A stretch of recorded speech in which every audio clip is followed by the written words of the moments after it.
Magandang araw sa inyo at sa lahat ng taga-subaybay nyo, Sir Chris. Itago nyo na lang ako sa pangalang Joseph at isishare ko sa inyo ang karanasang hindi ko malilimutan noong taong 2005. Ako ay isang batang profesional na nagtatrabaho bilang isang senior sales representative sa isang kilalang developer sa Maynila. Sa edad na 25, abala ako sa trabaho at karera. Naglalakbay sa iba't ibang lugar para makipagkita sa kliyente at magtanghal ng mga presentasyon.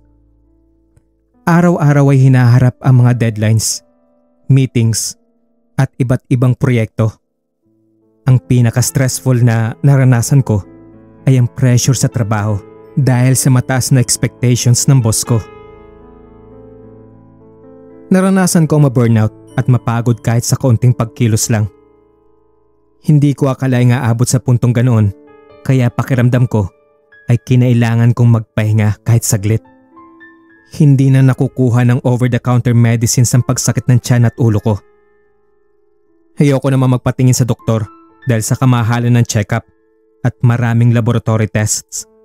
Nagtitipid din ako kaya dinadaan ko na lang sa mga herbal na gamot kapag may nararamdaman ako. Nagdesisyon akong gamitin na lang ang paid leave ko ng 2 linggo para magpahinga at makasama ang pamilya ko sa probinsya ng Batangas. Namiss ko na rin naman ang tahimik na buhay doon at ang sariwang hangin ng aming lugar. Habang nag-iimpake, hindi ko maiwasang makaramdam ng kasiyahan dahil sa nalalapit na bakasyon.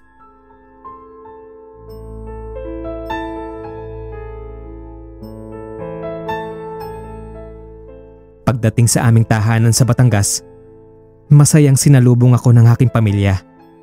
Ang aming bahay ay luma na ngunit puno ng alaala ng aking kabataan. Matagal-tagal na rin mula nung huling uwi ko kaya't marami kaming napagkwentuhan ng aking mga magulang at mga kapatid.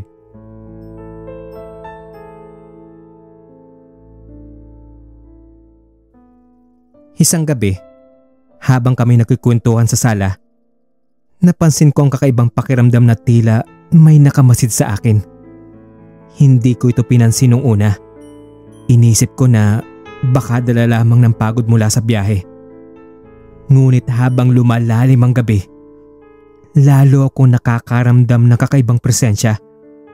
Kahit sa pagtulog ko sa silid namin ng kapatid ko, ay hindi na nawawala ang pakiramdam na iyon.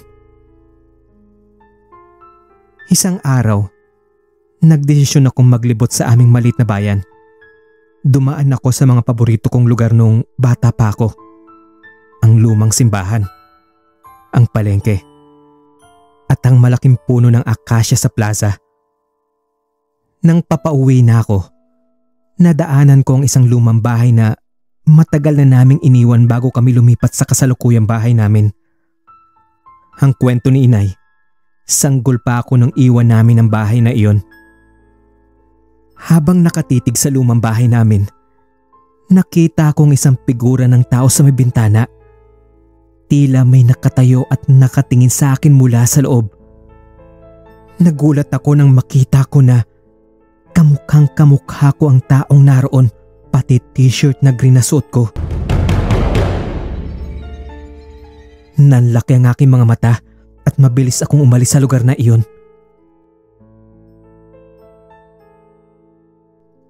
Pagdating ko sa bahay, hindi mawala sa isip ko ang nakita ko. Ikwinento ko iyon sa aking inay. Ngunit sinabi niyang marahil ay guni-guni ko lamang iyon. Hiwinaksi ko sa isipan ang nakita kong iyon tulad ng payo ni inay. Ngunit nagpatuloy ang mga kakaibang pangyayari. Madalas akong nakakakita ng figura ng tao sa gilid ng aking paningin. At tuwing haharapin ko ito, wala naman akong nakikita. Isang gabi, habang natutulog ako, nagising ako sa tunog ng mga yabag. Binuksan ko ang aking mga mata at nakita kong isang anyo na nakatayo sa gilid ng aking higaan. Ang akala ko ay kapatid kong si Romy na mas bata sa akin at sa itaas ng double deck na tutulog. Pero ang nakatayong iyon ay parehong itsura at tangkad ko. Pareho din kami ng suot na sando at pulang boxers na shorts. Kitang-kita ko mula sa liwanag ng lampshade ang mukha ng figurang iyon. Kamukhang kamukha ko siya. Nakatingin ito sa akin ng diretso at naramdaman ko ang malamig na hangin na bumalot sa akin. Agad akong tumayo at binuksan ang ilaw. Ngunit wala nang nakatayong kamukha ko. Ikuwinento ko kay inay at itay ang nangyari. Kaya't nagpasya silang humingi ng tulong sa aming kapitbahay na si Mang Eddie, isang albularyo at kilala sa aming lugar na may kakayahang magtaboy na masamang espiritu. Ikuwinento ko sa kanya ang lahat ng aking karanasan at ang nakita kong anino na kamukha ko. Iho, base sa mga ikunikwento mo, ang nagpapakita sa iyong kamukha mo ay yung tinatawag na doppelganger. Isang masamang pahiwatig ang doppelganger. Kailangan nating malaman kung bakit ito nagpapakita sa iyo. Nagsagawa ng isang ritual si Mang Eddie upang maipaliwanag ang dahilan ng pagpapakita ng aking doppelganger. Naglabas siya ng ilang mga gamit, mga kandila, insenso at mga halamang gamot at sinimula ng ritual sa aming bakuran. Habang ginagawa ang ritual, nakaramdam ako ng matinding lamig at tila may presensyang nakapaligid sa amin. Biglang lumakas ang hangin at narinig ko ang mga yabag na papalapit. Sa gitna ng ritual, nakita kong muli ang aking doppelganger. Nakatayo sa tabi ni Mang Eddie at nakatingin ng diretso sa akin. Mang Eddie! Nandiyan siya sa tabi mo! Nanlalaki ang mga mata ko habang nakatitig sa kamukha kong nakatitig din pabalik sa akin. Pakiramdam ko ay nakaharap ako sa salamin, pero ang refleksyon ko ay nakangisi habang pinagmamasdan ako. Tagaktak ang pawis sa noo ko habang kinakabahan sa takot na nararamdaman ko. Hindi kumibo si Mang Eddie. Patuloy siya sa pagdarasal ng lingwaing hindi ko maintindihan at pagpapausok ng insenso. Sinabi ni Mang Eddie na ibinulong sa hangin ng kaibigan niyang mabuting espiritu ang kapabayaan ko sa kalusugan at maaaring mamatay dahil sa kapabayaan ko. Nagtayuan ang mga balahibo ko dahil sa narinig kong iyon. Alam kong inabuso ko ang aking katawan sa pagtatrabaho at kakulangan ng pahinga kaya hindi ako magtataka kung magkasakit pa nga ako at mamatay di kalaunan. Madalas din na tinitipid ko ang sarili ko sa pagkain para maitabi ang malaking bahagi ng sahod ko sa bangko. Natakot ako sa isiping maaga akong mamamatay dahil sa trabaho at walang tigil na pag-iipon ng pera.